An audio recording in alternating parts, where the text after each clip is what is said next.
सोचो एक बार, तुमने कितनी बार ये सोचा है, बस कल से सब बदल देता हूं, कल से जिम जाऊंगा, कल से जंक फूड बंद, कल से फोन कम चलाऊंगा, कल से पढ़ाई शुरू। और फिर कल आता है और वही होता है जो हमेशा होता है, कुछ नहीं बदलता। दोस्तों, ये कोई कमजोरी नहीं है, ये कोई आलस नहीं है, और सबसे जरूरी बात, ये तुम्हारी गलती भी नहीं है।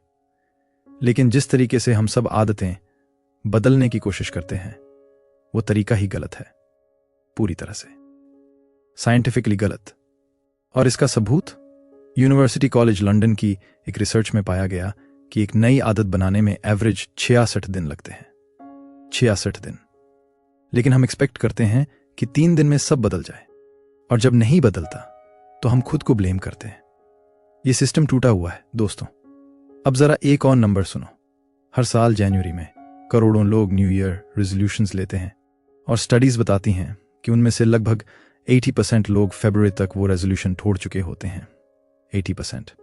यानी कि अगर तुम्हारे 10 दोस्त रेजोल्यूशन लेते हैं तो 8 लोग अगले महीने तक वापस वहीं खड़े होते हैं जहां से शुरू किया था। और इसकी वजह विल पावर नहीं है, इसकी वजह डिसिप्लिन नहीं है, इसकी वजह है वो अप्रोच जो हमें सोसाइटी ने सिखाई है, ऑल और नथिंग। या तो पूरा करो या मत करो, या तो जिम रोज जाओ या जाओ ही मत, या तो शुगर कंप्लीटली बंद करो या खाते रहो। यह अप्रोच हमारे ब्रेन के खिलाफ काम करती है, और यहीं से शुरू होती है एक ऐसी कहानी जो जापान में वर्ल्ड वॉर 2 के बाद के तबाह हुए एक देश में जन्मी थी। एक ऐसा सिस्टम जिसने उस देश को राख से उठाकर दुनिया की सबसे पावरफुल इकोनॉमीज में से एक बना दिया। एक ऐसी फिलॉसफी जो आज टोयोटा जैसी कंपनीज, ओलंपिक एथलीट्स और सिलिकॉन वैली के सबसे बड़े एंटरप्रेन्योर्स यूज करते हैं। इस फिलॉसफी का नाम है काइजन। और आज इस वीडियो में मैं तुम्हें बताऊंगा कि काइजन क्या है, ये तुम्हारे ब्रेन के साथ कैसे काम करता है, और सबसे जरूरी, तुम इसे अपनी जिंदगी में कल से नहीं, आज से, अभी से कैसे अप्लाई कर सकते हो। लेकिन इससे पहले एक सवाल, क्या तुमने कभी सोचा है कि दुनिया के सबसे सक्सेसफुल लोग, वो जो सालों तक कंसिस्टेंटली बेहतर होते जाते हैं, वो कोई सुपर ह्यूमन नहीं होते। उनके पास कोई जादुई विल पावर नहीं होती, उनके पास बस एक अलग सिस्टम होता है। और वो सिस्टम दोस्तों इतना सिंपल है कि सुनकर शायद तुम्हें हंसी आए, लेकिन यही इसकी सबसे बड़ी ताकत है। सेक्शन 2, काइजन कहां से आया। साल था 1945। अगस्त का महीना। जापान पर 2 एटॉमिक बॉम्ब्स गिर चुके थे। हिरोशिमा और नागासाकी, दोनों शहर प्रैक्टिकली मिट गए थे। लाखों लोग मारे गए, जो बचे वो किसी तरह जिंदा थे। पूरा देश तबाह था, फैक्ट्रीज बर्बाद, इंफ्रास्ट्रक्चर खत्म, इकोनॉमी ध्वस्त, और ऊपर से जापान को वर्ल्ड वॉर 2 में हार माननी पड़ी। दोस्तों, जरा इमेजिन करो उस वक्त की सिचुएशन। एक पूरी सिविलाइजेशन जो सदियों से अपनी ताकत और प्राइड के लिए जानी जाती थी, वो लिटरली घुटनों पर थी। उस वक्त किसी ने नहीं सोचा था कि यही देश अगले 30 से 40 सालों में दुनिया की दूसरी सबसे बड़ी इकोनॉमी बन जाएगा। लेकिन ऐसा हुआ, और इसके पीछे एक इंसान का बहुत बड़ा हाथ था। उस इंसान का नाम था W. Edwards Deming. अब यहां एक इंटरेस्टिंग ट्विस्ट है। डेमिंग अमेरिकन था, और उसने जापान को वो फिलॉसफी दी जो आज पूरी दुनिया में जापानीज सिस्टम के नाम से जानी जाती है। थोड़ा आयरॉनिक है ना? डेमिंग एक स्टैटिस्टिशियन और मैनेजमेंट कंसल्टेंट थे, और उनका एक बहुत सिंपल लेकिन रेवोल्यूशनरी आइडिया था। वो कहते थे, किसी भी सिस्टम को ड्रामेटिकली बदलने की कोशिश मत करो, उसे रोज थोड़ा थोड़ा बेहतर बनाओ। जब वो यही आइडिया अमेरिका में बेचने की कोशिश कर रहे थे, किसी ने नहीं सुना। अमेरिकन कंपनीज को बड़े ड्रामेटिक चेंजेस चाहिए थे, क्विक रिजल्ट्स चाहिए थे। लेकिन जापान ने सुना। जापान के पास खोने के लिए कुछ था ही नहीं, तो उन्होंने ट्राई किया, और जिस कंपनी ने इसे सबसे सीरियसली लिया वो थी टोयोटा। टोयोटा के इंजीनियर्स ने डेमिंग की फिलॉसफी को अपनी मैन्युफैक्चरिंग प्रोसेस में अप्लाई करना शुरू किया। लेकिन उन्होंने इसे सिर्फ एक बिजनेस स्ट्रैटेजी की तरह नहीं लिया, उन्होंने इसे एक जीने का तरीका बना दिया। उनका सिस्टम था, हर रोज, हर शिफ्ट में, हर वर्कर छोटी छोटी प्रॉब्लम्स को आइडेंटिफाई करेगा और फिक्स करेगा। कोई बड़ा ओवरहॉल नहीं, कोई मैसिव रिस्ट्रक्चरिंग नहीं। बस आज जो कल से थोड़ा बेहतर किया जा सके वो करो। और यहां जो रिजल्ट आया दोस्तों, वो जेन्युइनली शॉकिंग था। 1950 में टोयोटा एक स्ट्रगलिंग कंपनी थी, लेकिन 1980 तक टोयोटा ने अमेरिकन कार कंपनीज को क्वालिटी में इतना पीछे छोड़ दिया था कि अमेरिका को ऑफिशियली जापान से कार मैन्युफैक्चरिंग के तरीके सीखने के लिए डेलीगेशंस भेजने पड़े। अमेरिका, जो खुद को दुनिया का इंडस्ट्रियल लीडर मानता था, जापान से सीखने गया। यह सिर्फ एक बिजनेस सक्सेस स्टोरी नहीं है, यह इस बात का प्रूफ है कि छोटे कंसिस्टेंट इंप्रूवमेंट्स किस लेवल का ट्रांसफॉर्मेशन ला सकते हैं। अब इस पूरी फिलॉसफी को एक नाम दिया 1986 में मसाकी आइमे ने। आइमे एक जापानीज ऑर्गेनाइजेशनल थियोरिस्ट थे। उन्होंने इस पूरे सिस्टम को स्टडी किया, डॉक्यूमेंट किया और एक बुक लिखी जिसका नाम था Kaizen, the key to Japan's competitive success. और तब पहली बार दुनिया को यह वर्ड मिला, काइजन। यह 2 जापानीज वर्ड्स से बना है। काई यानी बदलाव, जेन यानी अच्छा। मिलाओ तो बनता है अच्छे के लिए बदलाव, या सिंपली कंटिन्यूअस इंप्रूवमेंट। लेकिन दोस्तों, यहां एक बात और समझो, काइजन सिर्फ फैक्ट्रीज के लिए नहीं था। आईएमआई का असली मैसेज ये था कि यह फिलॉसफी किसी भी चीज पर अप्लाई होती है। बिजनेस पर, रिलेशनशिप्स पर, हेल्थ पर, और सबसे जरूरी अपनी आदतों पर। यह सिस्टम इतना पावरफुल क्यों है? इसका जवाब फैक्ट्रीज में नहीं, तुम्हारे ब्रेन में है। सेक्शन 3, तुम्हारा ब्रेन बड़े बदलावों से क्यों डरता है। दोस्तों, एक एक्सपेरिमेंट के बारे में बताता हूं। रिसर्चर्स ने कुछ लोगों को एक सिंपल टास्क दिया, अपनी डेली रूटीन में एक नई हैबिट ऐड करो। कुछ लोगों को कहा गया रोज 1 घंटे एक्सरसाइज करो। कुछ लोगों को कहा गया रोज 5 मिनट वॉक करो। अब तुम्हें क्या लगता है किस ग्रुप ने ज्यादा कंसिस्टेंटली फॉलो किया? 5 मिनट वाले ग्रुप ने, बाय मैसिव मार्जिन। और यह सुनकर हमारी कॉमन सेंस कहती है, यार 5 मिनट में क्या होगा, यह तो कुछ है ही नहीं। लेकिन साइंस कुछ और कह रहा है, और साइंस को समझने के लिए हमें थोड़ा अंदर जाना होगा। लिटरली तुम्हारे ब्रेन के अंदर, तुम्हारे ब्रेन में एक स्ट्रक्चर होता है जिसका नाम है अमिगदला। यह बेसिकली तुम्हारा इंटरनल अलार्म सिस्टम है। इसका एक काम है थ्रेट्स डिटेक्ट करना और तुम्हें प्रोटेक्ट करना। जब कोई डेंजर होती है, अमिगदला एक्टिवेट होता है और तुम्हारे बॉडी को फाइट और फ्लाइट मोड में डाल देता है। अब प्रॉब्लम यह है कि अमिगदला बहुत स्मार्ट नहीं है। यह रियल डेंजर और परसीव्ड डेंजर में फर्क नहीं कर सकता। मतलब अगर कोई शेर तुम्हारे सामने आ जाए, अमिगदला फायर करेगा, और अगर तुम अपनी पूरी डाइट अचानक बदलने की कोशिश करो, अमिगदला वो भी फायर करेगा, क्योंकि तुम्हारे ब्रेन को ड्रामेटिक चेंज एक थ्रेट लगती है। यह एवोल्यूशनरी बायोलॉजी है दोस्तों। लाखों साल पहले जो चीज फेमिलियर थी वो सेफ थी, जो नई थी वो पोटेंशियली डेंजरस थी। तो ब्रेन ने एक सिंपल रूल बना लिया, नई चीजों से सावधान रहो। और ये रूल आज भी तुम्हारे ब्रेन में हार्डवायर्ड है। इसीलिए जब तुम कहते हो कल से जिम रोज जाऊंगा, डाइट कंप्लीटली बदलूंगा, सोशल मीडिया बंद करूंगा, तुम्हारा अमिगदला पैनिक कर जाता है। वो तुम्हें रेजिस्ट करवाता है और तुम सोचते हो कि तुम्हारी विल पावर कमजोर है। नहीं, तुम्हारा ब्रेन बस वही कर रहा है जो उसे करना है। अब यहां काइजन आता है। स्मॉल चेंजेस यानी 1% वाले इंप्रूवमेंट्स अमिगडाला के रडार से बिल्कुल नीचे उड़ते हैं।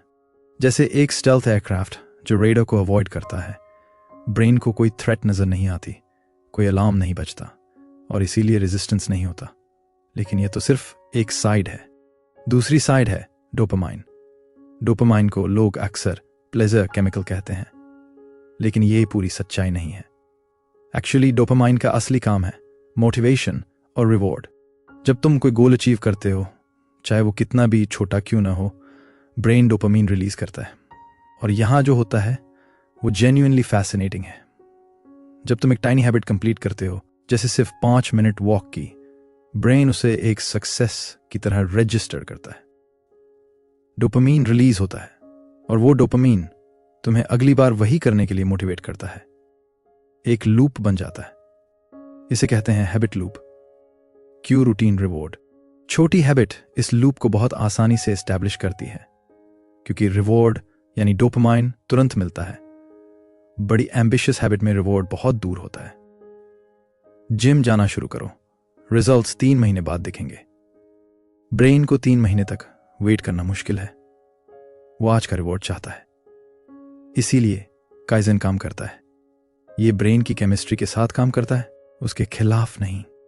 दोस्तों, एक और चीज समझो जिसे साइकोलॉजिस्ट्स कहते हैं आइडेंटिटी शिफ्ट। जब तुम रोज एक छोटी हैबिट फॉलो करते हो, चाहे वो 2 मिनट की हो, तो धीरे धीरे तुम्हारा ब्रेन उसे तुम्हारी आइडेंटिटी का हिस्सा मानने लगता है। तुम सोचते हो मैं वो इंसान हूं जो रोज वॉक करता है, और एक बार ये आइडेंटिटी बन जाए, हैबिट ऑटोमेटिकली फॉलो होने लगती है, फोर्स नहीं करनी पड़ती। लेकिन जब तुम कोल्ड टर्की अप्रोच लेते हो, जैसे कि आज से कंप्लीटली बदल जाऊंगा, तो आइडेंटिटी शिफ्ट नहीं होता, क्योंकि कंसिस्टेंसी नहीं होती, और कंसिस्टेंसी के बिना ब्रेन नई आइडेंटिटी एक्सेप्ट नहीं करता। ये सुनने में सिंपल लगता है, लेकिन इसके इम्प्लीकेशंस बहुत डीप हैं। इसका मतलब है तुम्हें ज्यादा मोटिवेटेड होने की जरूरत नहीं है, ज्यादा डिसिप्लिन्ड होने की जरूरत नहीं है। बस इतना चाहिए कि तुम अपनी हैबिट को इतना छोटा बना दो कि फेल होना प्रैक्टिकली इम्पॉसिबल हो जाए। और यही काइजन का सबसे पावरफुल सीक्रेट है। अब सवाल यह है, प्रैक्टिकली इसे करते कैसे हैं? एक बैड हैबिट को एक्चुअली तोड़ने के लिए काइजन की एग्जैक्ट टेक्निक क्या है, उसके बारे में आगे बात करेंगे। और यकीन मानो, यह उतना ही सिंपल है जितना तुम सोच भी नहीं सकते। सेक्शन 4 से 1% का वो रूल जो सब कुछ बदल देता है। दोस्तों, एक सिंपल सा मैथ करते हैं। अगर तुम आज जो हो उससे रोज सिर्फ 1% बेहतर होते जाओ, तो 1 साल बाद तुम कहां होगे? 10% बेहतर, 20% बेहतर, 50% बेहतर? नहीं, 37 गुना बेहतर। यह कोई मोटिवेशनल कोट नहीं है, यह प्योर मैथमेटिक्स है, कंपाउंड ग्रोथ का फॉर्मूला। 1.01 को 365 बार खुद से मल्टीप्लाई करो, आंसर आता है 37.78। यानी 1 साल में सिर्फ 1% डेली इंप्रूवमेंट से तुम लिटरली 37 गुना बेटर वर्जन बन सकते हो। और अब दूसरी साइड देखो, अगर तुम रोज सिर्फ 1% वर्स होते जाओ, थोड़ा कम फोकस्ड, थोड़ा कम कंसिस्टेंट, तो 1 साल बाद तुम कहां होगे? 0.026 पर, यानी प्रैक्टिकली 0। यही है कंपाउंड ग्रोथ की दोधारी तलवार। ये तुम्हारे फेवर में भी काम करती है और तुम्हारे अगेंस्ट भी। और सबसे स्केरी बात यह है, दोनों केसेस में रोज का डिफरेंस इतना छोटा होता है कि तुम्हें फील भी नहीं होता, लेकिन साल के अंत में रिजल्ट्स कंप्लीटली अलग होते हैं। अब इसे रियल लाइफ में देखते हैं। 2003 ब्रिटिश साइकिलिंग टीम। दोस्तों, उस वक्त ब्रिटिश साइकिलिंग एक जोक थी। सीरियसली, पिछले 76 सालों में ब्रिटेन ने टूर द फ्रांस में एक भी स्टेज नहीं जीती थी, एक भी नहीं। इक्विपमेंट मैन्युफैक्चरर्स इन्हें स्पॉन्सरशिप देने से मना कर देते थे, क्योंकि उन्हें डर था कि ब्रिटिश साइकिलिस्ट के साथ एसोसिएट होने से उनकी ब्रांड की इमेज खराब होगी। यह सिचुएशन थी जब डेव ब्रेल्सफोर्ड ब्रिटिश साइकिलिंग का परफॉर्मेंस डायरेक्टर बना, और ब्रेल्सफोर्ड ने कुछ ऐसा किया जो उस वक्त सबको पागलपन लगा। उसने कहा, हम हर एक चीज को N% बेहतर बनाएंगे, हर एक चीज, लिटरली। उन्होंने साइकिलिंग सीट्स को रीडिजाइन किया, थोड़ा ज्यादा कंफर्टेबल, टायर्स पर अल्कोहल से कोटिंग की, बेटर ग्रिप के लिए। एथलीट्स को सिखाया कि हाथ कैसे धोएं इन्फेक्शन से बचने के लिए। और फिर यह सुनकर हंसी आएगी, उन्होंने ये रिसर्च किया कि एथलीट्स किस होटल मैट्रेस पर सबसे अच्छा सोते हैं, और वो मैट्रेस हर कंपटीशन में साथ ले जाने लगे। लोग हंसे, क्रिटिक्स ने कहा यह बकवास है, इतनी छोटी छोटी चीजों से क्या फर्क पड़ेगा। लेकिन 5 साल बाद 2008 बीजिंग ओलंपिक्स में ब्रिटिश साइकिलिंग टीम ने 8 गोल्ड मेडल्स जीते, ट्रैक साइकिलिंग में एक दिन में। और फिर 2012 लंदन ओलंपिक्स में उन्होंने अपना ही रिकॉर्ड तोड़ा, और 2012 टूर द फ्रांस, जो रेस वो 76 साल में एक बार भी नहीं जीत पाए थे, वो उन्होंने जीती। और फिर अगले साल फिर जीती। ये 1% की ताकत है। अब यहां एक और नाम आता है जिसे शायद तुमने सुना होगा, जेम्स क्लियर। क्लियर एक अमेरिकन ऑथर हैं। उनकी बुक है एटॉमिक हैबिट्स। यह बुक दुनिया की सबसे ज्यादा बिकने वाली सेल्फ हेल्प बुक्स में से एक है। 15 मिलियन से ज्यादा कॉपीज बिक चुकी हैं। और इस पूरी बुक का कोर आइडिया क्या है? वही जो कैजन ने डेकेड्स पहले कहा था। क्लियर कहते हैं, you don't rise to the level of your goals, you fall to the level of your systems. Hindi में समझो, तुम्हारे गोल्स मैटर नहीं करते, तुम्हारा सिस्टम मैटर करता है। और सिस्टम तब बनता है जब तुम छोटे कंसिस्टेंट स्टेप्स लेते हो। लेकिन दोस्तों, यहां एक साइकोलॉजिकल ट्रैप है जिसके बारे में बात करना जरूरी है। जब हम 1% की बात करते हैं तो बहुत लोगों का रिएक्शन होता है, यार इतने से क्या होगा, ये तो बहुत स्लो है। और यही सोच सबसे डेंजरस है, क्योंकि हम नेचुरली बैड हैं कंपाउंड ग्रोथ को मेंटली विजुलाइज करने में। हमारा ब्रेन लिनियर थिंकिंग में कंफर्टेबल है। हम सोचते हैं 10 दिन में 10% improvement, but that's not how compounding works. Compounding slow लगता है शुरुआत में, बहुत स्लो, फ्रस्ट्रेटिंगली स्लो, लेकिन एक पॉइंट के बाद, जिसे साइंटिस्ट्स इन्फ्लेक्शन पॉइंट कहते हैं, यह एक्सपोनेंशियली एक्सप्लोड करता है। एक एग्जाम्पल देता हूं, एक पेपर को 42 बार फोल्ड करो, कहां पहुंचोगे? मून पर, लिटरली। ये कंपाउंडिंग है। और यही तुम्हारी हैबिट्स के साथ होता है। पहले कुछ नजर नहीं आता, फिर अचानक एक दिन तुम पीछे मुड़कर देखते हो और रियलाइज करते हो कि तुम कहां से कहां आ गए। लेकिन इस पूरी थ्योरी को प्रैक्टिकल बनाने के लिए एक स्पेसिफिक टेक्निक है। एक ऐसी टेक्निक जो इतनी सिंपल है कि पहली बार सुनोगे तो मजाक लगेगी। सेक्शन 5, वो 1 मिनट टेक्निक जो सब कुछ बदल सकती है। Doctor Robert Maurer, University of California के एक साइकोलॉजिस्ट। मॉरर के पास ऐसे पेशेंट्स आते थे जो जेन्युइनली चेंज करना चाहते थे। वो मोटिवेटेड थे, वो डेस्परेट थे, लेकिन फिर भी कुछ नहीं बदल रहा था। और मॉरर हर बार यही देख रहे थे, लोग बड़े चेंजेस ट्राई करते थे, फेल होते थे और फिर कंप्लीटली गिव अप कर देते थे। तो मॉरर ने एक एक्सपेरिमेंट किया। उन्होंने अपने पेशेंट्स से बड़े चेंजेस मांगने बंद कर दिए। उन्होंने इसके बजाय सबसे रिडिकुलस, सबसे छोटी पॉसिबल चीज मांगी। एक पेशेंट था जो ओवरवेट था। डॉक्टर ने एक्सरसाइज रिकमेंड की थी। मॉरर ने उससे पूछा, क्या तुम रोज 1 घंटे जिम जा सकते हो?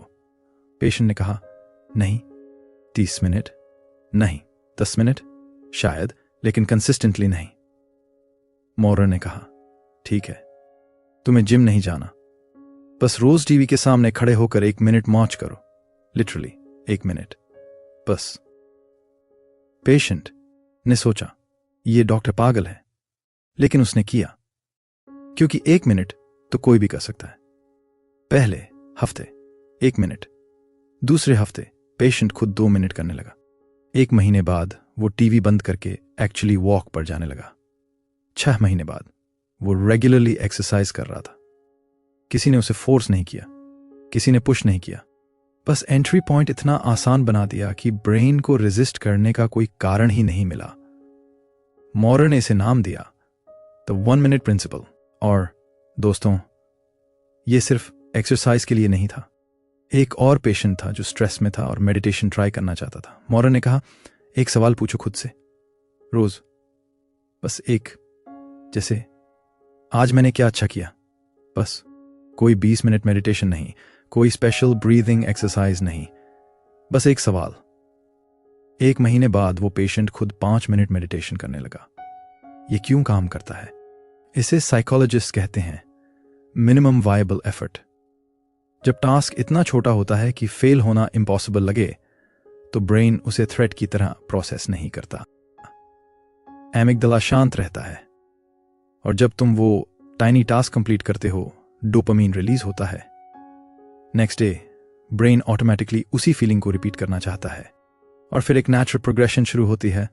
इसे जेम्स क्लियर ने कहा द 2 मिनट रूल। कोई भी नई हैबिट, उसका स्टार्टिंग वर्जन 2 मिनट में होना चाहिए। किताब पढ़नी है, बस 1 पेज पढ़ो। एक्सरसाइज करनी है, बस शूज पहनो। हेल्दी खाना है, बस 1 फ्रूट खाओ। यह सुनकर लगता है, यार इससे क्या होगा? लेकिन असली सवाल यह नहीं है कि 2 मिनट में क्या होगा। असली सवाल है, क्या तुम वो इंसान बन रहे हो जो ये हैबिट करता है? क्योंकि जब तुम रोज वो 2 मिनट करते हो, ब्रेन स्लोली उसे तुम्हारी आइडेंटिटी का हिस्सा मान लेता है। और एक बार आइडेंटिटी शिफ्ट हो जाए, हैबिट को मेंटेन करना ऑटोमेटिक हो जाता है। लेकिन दोस्तों, यहां एक इंपॉर्टेंट डिस्टिंक्शन है। काइजन का मतलब यह नहीं है कि तुम हमेशा 1 मिनट या 2 मिनट ही करो। यह टेक्निक है एंट्री पॉइंट के लिए। एक बार मोमेंटम बन जाए तुम नेचुरली ज्यादा करने लगते हो, लेकिन स्टार्टिंग पॉइंट को बड़ा मत बनाओ, नहीं तो वही होगा जो हमेशा होता है। अब बात करते हैं स्पेसिफिकली बैड हैबिट्स की, क्योंकि नई हैबिट बनाना एक बात है, पुरानी बुरी आदत तोड़ना बिल्कुल अलग चैलेंज है। सेक्शन 6, बैड हैबिट्स तोड़ने का काइजन फॉर्मूला। दोस्तों, एक बात ऑनेस्टली बताओ, क्या तुमने कभी कोल्ड टर्की अप्रोच ट्राई की है? यानी आज से बिल्कुल बंद, फोन नहीं, जंक फूड नहीं, सिगरेट नहीं, सोशल मीडिया नहीं। और क्या हुआ? ज्यादातर केसेस में 3 दिन में, ज्यादा से ज्यादा 1 हफ्ते में वापस वहीं। और यह कोई कोइंसिडेंस नहीं है। रिसर्च बताती है कि स्मोकिंग छोड़ने की कोल्ड टर्की अप्रोच की सक्सेस रेट है सिर्फ 3 से 5%। इसका मतलब 100 में से 95 से 97 लोग फेल होते हैं। फिर भी यही अप्रोच सबसे ज्यादा ट्राई की जाती है। क्यों? क्योंकि ये ड्रामेटिक लगती है, ये हीरोइक लगती है। मैंने आज से बिल्कुल छोड़ दिया, लेकिन ब्रेन को ड्रामेटिक पसंद नहीं, ब्रेन को ग्रेजुअल पसंद है। तो काइजन बैड हैबिट्स को कैसे हैंडल करता है? इसका फॉर्मूला है श्रिंक, डोंट क्विट। पूरी तरह छोड़ने की कोशिश मत करो, बस थोड़ा कम करो, रोज, कंसिस्टेंटली। एग्जाम्पल, एक स्मोकिंग। मान लो कोई रोज 20 सिगरेट्स पीता है। काइजन अप्रोच कहती है कल से 19 पियो, बस एक कम। अगले हफ्ते 18, उसके अगले हफ्ते 17। ब्रेन को कोई थ्रेट नजर नहीं आती, क्योंकि चेंज इतना टाइनी है कि नोटिस भी नहीं होता। लेकिन 5 महीने बाद वो 20 से 0 पर आ जाता है, धीरे धीरे, बिना किसी मैसिव विड्रॉल के, बिना किसी ड्रामेटिक स्ट्रगल के। Example 2, phone addiction. आज की सबसे बड़ी बैड हैबिट। एवरेज इंडियन अपने फोन पर रोज 4 से 5 घंटे स्पेंड करता है। स्क्रीन टाइम डेटा यही कहता है। कोल्ड टर्की, कल से फोन बिल्कुल नहीं। रिजल्ट, 2 दिन में फेल। काइजन अप्रोच, आज जितना स्क्रीन टाइम है कल उससे 10 मिनट कम, सिर्फ 10 मिनट। उसके अगले दिन 10 मिनट और कम। 1 मंथ में 5 घंटे से 2 घंटे पर आ जाओगे, और ब्रेन को कभी फील नहीं होगा कि कुछ छिन रहा है। Example 3, junk food. Diet completely बदलने की सक्सेस रेट बहुत कम है, क्योंकि जब तुम अचानक वो सब बंद करते हो जो तुम्हें पसंद है, ब्रेन उसे डेप्रिवेशन की तरह फील करता है, और डेप्रिवेशन इवेंचुअली बिंज में कन्वर्ट होती है। काइजन कहता है इस हफ्ते सिर्फ एक चीज स्वैप करो, कोक की जगह लिम्का नहीं, बस थोड़ा कम कोक, या एक दिन में 1 ग्लास पानी ज्यादा, बस। नेक्स्ट वीक एक और स्मॉल स्वैप। एक कंसेप्ट है जो यहां बहुत इंपॉर्टेंट है, identity based habits. James clear ने इसे बहुत ब्यूटीफुली एक्सप्लेन किया है। वो कहते हैं हैबिट चेंज के 2 लेवल्स होते हैं। पहला लेवल है आउटकम बेस्ड, यानी मैं वेट लूज करना चाहता हूं, मैं स्मोकिंग छोड़ना चाहता हूं, ये गोल फोकस्ड है, और ये वीकेस्ट फॉर्म ऑफ मोटिवेशन है। दूसरा लेवल है आइडेंटिटी बेस्ड, यानी मैं एक हेल्दी इंसान हूं, मैं वो इंसान हूं जो अपना ख्याल रखता है। यह आइडेंटिटी फोकस्ड है, और यह स्ट्रॉन्गेस्ट फॉर्म ऑफ मोटिवेशन है। और काइजन ऑटोमेटिकली आइडेंटिटी शिफ्ट को ट्रिगर करता है। जब तुम रोज एक टाइनी स्टेप लेते हो, चाहे वो कितना भी छोटा हो, तुम खुद को प्रूव करते हो कि तुम वो हैबिट फॉलो कर सकते हो। हर टाइनी एक्शन एक वोट है, एक वोट उस आइडेंटिटी के लिए जो तुम बनना चाहते हो। और जितने ज्यादा वोट्स, उतनी स्ट्रॉन्गर आइडेंटिटी। एक स्मोकर जो रोज एक कम सिगरेट पी रहा है, वो खुद को धीरे धीरे नॉन स्मोकर की तरह फील करने लगता है। यह शिफ्ट इंटरनली होती है, किसी ने फोर्स नहीं किया, यह नेचुरली होती है। और जब आइडेंटिटी शिफ्ट हो जाए, हैबिट छोड़ना स्ट्रगल नहीं रहता, यह बस नेचुरली होने लगता है। लेकिन दोस्तों, तुम शायद सोच रहे हो यह सब थ्योरी है। रियल वर्ल्ड में क्या यह एक्चुअली काम करता है? क्या कोई बड़ी कंपनी या बड़ा एथलीट इसे यूज करता है? इसका जवाब बहुत ज्यादा लोग करते हैं, और रिजल्ट्स देखोगे तो माइंड ब्लो हो जाएगा। सेक्शन 7, दुनिया के बिगेस्ट प्लेयर्स काइजन कैसे यूज करते हैं। दोस्तों, अब तुम्हें कुछ ऐसे एग्जाम्पल्स दिखाता हूं जो प्रूव करते हैं कि काइजन सिर्फ एक फील गुड फिलॉसफी नहीं है, ये एक प्रूवन बैटल टेस्टेड सिस्टम है जो दुनिया के सबसे कॉम्पिटिटिव एनवायरनमेंट्स में यूज होता है। टोयोटा, जहां से ये सब शुरू हुआ, टोयोटा में आज भी एक सिस्टम है जिसे कहते हैं जिडोका। इसका मतलब है कोई भी वर्कर किसी भी लेवल पर पूरी मैन्युफैक्चरिंग लाइन को रोक सकता है अगर उसे कोई भी छोटी सी प्रॉब्लम नजर आए। ये बात जरा रुककर प्रोसेस करो। एक असेंबली लाइन वर्कर जो शायद 5 से 6 साल से काम कर रहा है, उसे अथॉरिटी है पूरी लाइन रोकने की। क्यों? क्योंकि टोयोटा का फिलॉसफी है एक छोटी प्रॉब्लम को आज फिक्स करो वरना यह कल एक बड़ी डिजास्टर बनेगी। और इसका रिजल्ट, टोयोटा की मैन्युफैक्चरिंग में डिफेक्ट रेट दुनिया में सबसे कम है। उनकी कार्स में प्रॉब्लम्स कम आती हैं, कस्टमर सेटिस्फैक्शन हाईएस्ट है। यह काइजन का डायरेक्ट एप्लीकेशन है। हर रोज हर लेवल पर छोटी छोटी इंप्रूवमेंट्स। Amazon, जेफ बेजोस ने Amazon को जो बनाया उसके पीछे एक फिलॉसफी है जिसे वो कहते हैं डे एक मेंटालिटी। बेजोस का मानना था कि हर दिन पहले दिन की तरह होना चाहिए। Hungry, curious, improving. Amazon रोज हजारों स्मॉल एक्सपेरिमेंट्स रन करता है अपनी वेबसाइट पर। बटन का कलर बदला, कन्वर्जन रेट कितनी बदली, चेकआउट प्रोसेस में एक स्टेप कम किया, कितने ज्यादा लोगों ने कंप्लीट किया, फॉन्ट साइज बदली, रीडिंग टाइम कितना बढ़ा। ये इंडिविजुअली इनसिग्निफिकेंट लगता है, लेकिन इन टाइनी ऑप्टिमाइजेशंस का compound effect billions of dollars में ट्रांसलेट होता है। एक एग्जाम्पल, Amazon ने एक बार अपने चेकआउट पेज पर एक क्लिक परचेज फीचर ऐड किया। एक क्लिक बस, और इस एक चेंज ने उनके रेवेन्यू में मैसिव जंप किया। क्यों? क्योंकि एक छोटी फ्रिक्शन रिमूव करने से कस्टमर एक्सपीरियंस थोड़ा बेहतर हुआ, और थोड़ा बेहतर एक्सपीरियंस बड़े रिजल्ट्स में कंपाउंड हुआ। गूगल ने एक बार अपने सर्च रिजल्ट्स के लिंक्स का शेड ऑफ ब्लू टेस्ट किया।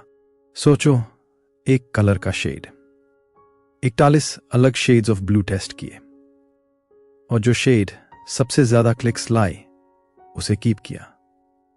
इस एक चेंज से गूगल को एनुअली $200 मिलियन एक्स्ट्रा रेवेन्यू मिली। एक कलर का शेड, $200 मिलियन। यह है 1% इंप्रूवमेंट की पावर। Olympic athletes. दोस्तों, एलीट स्पोर्ट्स में काइजन का यूज बहुत सिस्टमैटिक है। स्विमिंग में माइकल फेल्प्स के कोच बॉब बॉमैन ने उनकी ट्रेनिंग में हर छोटी चीज को ऑप्टिमाइज किया। स्ट्रोक का एंगल, टर्न की टाइमिंग, ब्रीथिंग का रिदम, HR साइज को मिलीमीटर लेवल, PR रिफाइन की आज्ञा, individually, HR improvement fraction of a second की third. Together, Phelps 23 Olympic gold medals जीते। हिस्ट्री में सबसे ज्यादा 100 मीटर स्प्रिंट में 0.01 सेकंड का डिफरेंस गोल्ड और सिल्वर में होता है, और वो 0.01 सेकंड सालों के माइक्रो इंप्रूवमेंट्स का रिजल्ट होता है। जापान की एजुकेशन सिस्टम यहां एक और फैसिनेटिंग एग्जाम्पल है। जापान में स्कूल्स में एक प्रैक्टिस है जिसे कहते हैं सेई, यानी सेल्फ रिफ्लेक्शन। हर क्लास के बाद स्टूडेंट्स 1 मिनट के लिए रिफ्लेक्ट करते हैं। आज क्या सीखा, क्या बेहतर हो सकता था। यह डेली रिफ्लेक्शन हैबिट बचपन से डाली जाती है, और इसका result Japan consistently pizza rankings में टॉप कंट्रीज में रहता है। पिज़ा वो इंटरनेशनल टेस्ट है जो 15 साल के स्टूडेंट्स की रीडिंग, मैथ और साइंस स्किल्स मेजर करता है। रोज 1 मिनट की रिफ्लेक्शन, सालों में एक्सेप्शनल एकेडमिक परफॉर्मेंस। एक लास्ट एग्जाम्पल जो क्लोजेस्ट टू होम है, विराट कोहली। कोहली के बारे में एक इंटरेस्टिंग फैक्ट है। जब उनका करियर डिक्लाइन फेज में था 2019 से 2021 के बीच, तो उन्होंने अपनी बैटिंग टेक्निक कंप्लीटली ओवरहॉल नहीं की।